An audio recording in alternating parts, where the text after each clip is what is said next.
ఇన్ఛార్జీల పరిధిలో ఉన్నటువంటి కార్యకర్తలందరూ నియోజకవర్గ ఇన్ఛార్జీలకి తెలియదు. నియోజకవర్గంలో ఉన్న అందరి మీద పట్టు లేదు నియోజకవర్గ ఇన్ఛార్జీలు. కొన్ని చోట్ల నియోజకవర్గ ఇన్ఛార్జీలే లేరు, దాదాపు 50-60 చోట్ల. అక్కడ సమన్వయం మిస్సింగ్ 50-60 చోట్ల ఇన్ఛార్జీలే లేరు. అవును, అదే.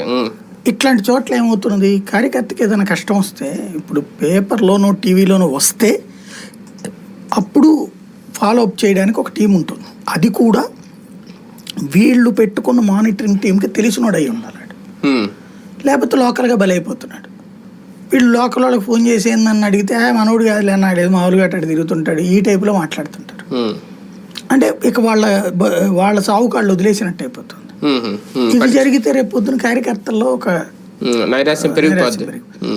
అందుకని ఈ యాప్ సిస్టమ్ వీటిట్లో పెట్టినప్పుడు ఎవరికాళ్ళు అందరూ డౌన్లోడ్ చేసుకుని వాళ్ళకి ఏదైనా ప్రాబ్లం ఇట్లాంటివి జరిగింది నోటీస్ ఇచ్చారు. ఇప్పుడు నోటీస్ ఇచ్చారని గబక్కన ఒక నియోజకవర్గంలో ఎక్కడో మారుమూల ఉన్న ప్రాంతంలో ఒక కుర్రోడు ఎక్కడికి వెళ్ళాలా, ఎమ్మెల్యే క్యాండిడేట్ దగ్గరికి వెళ్ళాలా, లేకపోతే ఎంపీటీసీ దగ్గరికి వెళ్ళాలా, జెడ్పీటీసీ దగ్గరికి వెళ్ళాలా, సర్పంచ్ దగ్గరికి వెళ్ళాలా, జెడ్పీ చైర్మన్ దగ్గరికి వెళ్ళాలి, ఇదంతా ఎక్కడికి వెళ్ళాలో తెలియట్లేదు ప్లాట్ఫామ్.